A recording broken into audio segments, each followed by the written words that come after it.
Hey guys, Mark from Northeast Bass Fishing. How you doing? I wanted to continue with some of the baits that I picked up when I was on vacation in Florida. And if you guys saw my video on the Land Big Fish video, the things I finished up that one, things that I got, that came while I was away. The second video was the baits I got at Just Fishing in Bristol, Virginia. And then a few miles down the road is the Bristol, Tennessee Bass Pro, and that whole area, which is just restaurants and stores and a huge, one of the nicest Bass Pros I've ever been in. And as usual, when I stop in there, my wife gets more than I do on clothes. She spends more on clothes than I really didn't buy that many baits. Now, these aren't the cheapest baits in the world, but she certainly spent more on clothes than I did on baits. But I did pick up a few things. I had made a list of some of the 4-inch and 5-inch spark shad colors that I wanted to get that I didn't have, and I got a couple of the goodies. So let me show you what I picked up at the Bass Pro in Bristol, Tennessee. I did get a pack of the 5-inch Kalin's Lunker grubs, because you guys know, as I've said many times, I love a grub for a chatterbait. And whenever I see some, chartreuses or pearls or colors I think are cool, I always grab a pack to stock up, because I throw a chatterbait a lot, and the grubs, you catch a lot of fish on a chatterbait, the grubs get torn up. So this is just that. That's just chartreuse pearl, and I believe that's a 10-pack. And Kalin's grubs come in a 10-pack. So the chartreuse pearls, whenever I see a color I like, I always grab a pack. I know I'm going to use them. And if you're an old school guy, just take that grub and put it on a ball head and swim it around, and it's like a swim bait. These are the first swim baits, really, from way back in the day, and they work great just doing it that way. So it still catches them just doing it and swimming it around too. But I use these as pretty much as a chatterbait trailer, so always grabbing a pack when I can. I did grab a couple of 4-inch spark shads. This is the baby bass color in the 4-inch spark shad. I don't really have a lot of the 4-inch size. I've got the 5 and the 3. Didn't have a lot of the 4. So I figured, let me get a couple of the colors I like in that bait in the 4. See if I can get this open for you. Get one out.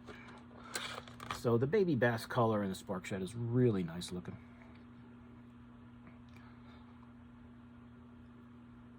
So, I use like those small Kitech ball heads on there, swim these around.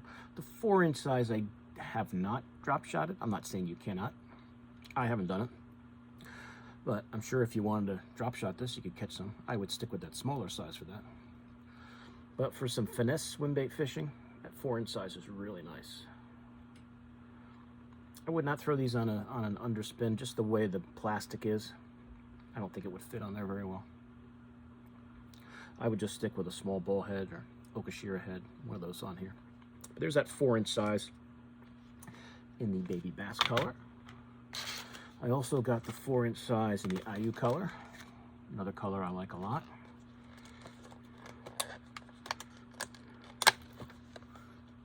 Grab one of those for you. And these I don't take these out and put them in one of my Plano boxes. I always leave these in the clamshell. I don't want that tail getting bent up so it doesn't swim right. But that IU is really a great color. That green pumpkin back, that clear pumpkin kind of belly. Just a great bait. But as I said, I'll probably put these on one of those Kitech ball heads and swim around this spring. But really, all season long, when you're throwing a swim bait, these are great. But there's that 4-inch IU in the spark shad. Got a couple of the 5-inch size. The neon pepper, that 5-inch. Show you that one quick.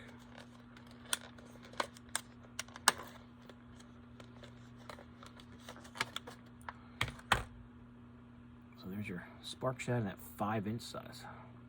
And it's got a lot of plastic. A lot of plastic. I have not thrown the 5-inch a lot, and as I've said many times in the videos, I'm looking forward to throwing it more this year. I just have to find, I haven't decided what swim bait head I want to use with these the most. I could probably get away There's a lot of plastic. I don't know if I'd go underspin. I'll probably just find the jig head I like. I'll probably just use the wider gap Kitex, you know, because you don't need a lot of weight. That plastic has got some good weight to it. Probably chuck it a mile. But if you guys have a particular jig head you like with that 5-inch spark shad, let me know in the comments which ones you like to use, and I'll try them out. But there's that that neon pepper, that 5-inch spark shad, and kind of keeping with the blues, this is the albino one, kind of more bluish type too.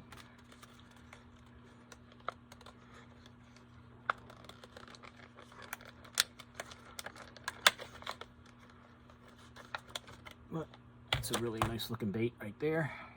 You know, that albino is really great looking in the spark shad. 5-inch, 5 baits in the pack. That blued back, great natural looking bait. Can't wait to get these more into the arsenal this summer. But there's that 5-inch spark shad in the albino color. Looks great.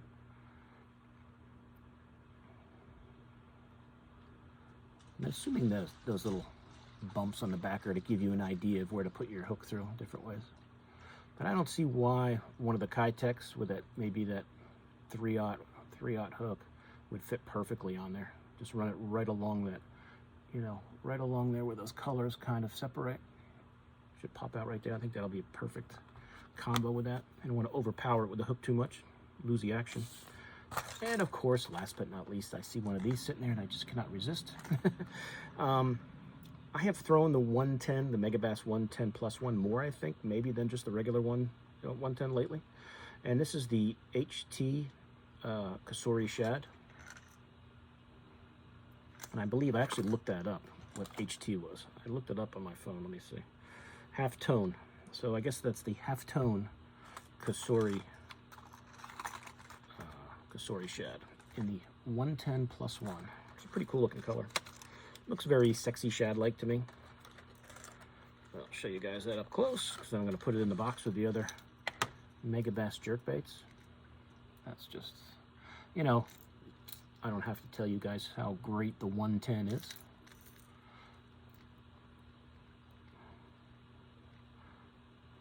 Tacky hooks. I used to change my hooks out a lot on my 110s. I haven't done it as much in recent years. I've kind of learned to live with these ones, even though they do sometimes flex more than I'd like. But when you change the hooks on these, you got to be careful. You don't want to mess up the balance of your jerkbait. So I've been kind of sticking with the ones they have. I do have some G finesse that I'll switch out if they get destroyed. Like when we go up to Champlain for our May trip that we're going every year. This year we're going up May 4th through the 11th. You catch a lot of fish on a jerkbait, especially throwing some toothy critters. Assuming you don't lose the bait, your treble hooks get destroyed from multiple fish. You know, with your pliers pulling it out, these are thin wire hooks. These snap, you know, eventually. So I'll replace them with those G finesses when I can.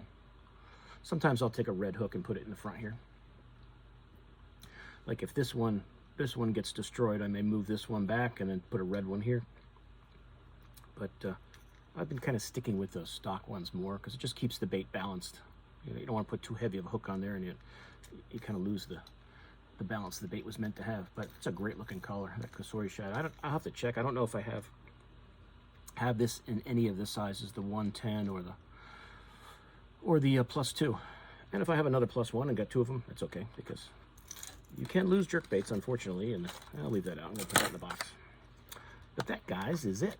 That's all I got. I was a good boy. Now, granted, I had just left, gone fishing in Virginia and drove 15 or 20, however, it wasn't that far, into Bristol, Tennessee to the Bass Pro. So I did pretty good, those two combined. You guys will see that video, and then this one back to back. You'll see I made out pretty good with the baits I got. But really, I had been in that Bass Pro when I drove my mom down. I kind of knew the lay of the land there, and I knew I was going to get some of these spark shads and the colors I didn't have. Even before I went there, I knew I wasn't going to get a ton of stuff. But as just to go back and show you everything again, that 4-inch spark shad, excellent bait, baby bass color, the 4-inch in the IU color, There we go. Whoops. Hold that upside down on you. That 4-inch in the IU color. And the two 5-inchers, that neon pepper. Whew. Definitely got that scent smell they have. I don't know if you guys know the name of that scent they use, if it has a name. I'm curious. And the albino. That's the last one of those I got in the spark shad. You guys can, I don't know how well that shows up when you guys look at when I turn these over, but here's the albino. So a couple more of the 5-inchers. Pack of the Kalin's grubs for my chatterbaits. And that HT Kasori shad +1, which is really a great looking. I love that chartreuse line through it. Should be really good up on Champlain this year. Hopefully the northerns will stay away from it with any luck. But that's it. So as I said, not a ton of stuff from Bass Pro as far as fishing tackle goes. My wife made out great with her clothes she got, and I even got a couple pairs of shorts too. So just grabbed a few baits. But that's it, guys. So I'll put links to these. You guys can check them out on, you know, I'll either put it for Land Big Fish or for Tackle Warehouse, whoever's got most of this stuff in stock, so you can check them out. But you guys know where to get your Megabass baits, I'm sure, but I'll put some links on there just in case you want to check them out. All right, so like I said, any questions, let me know. I'll put links to the baits so you guys can check them out on your own. So I will see you guys soon on YouTube. Mark out.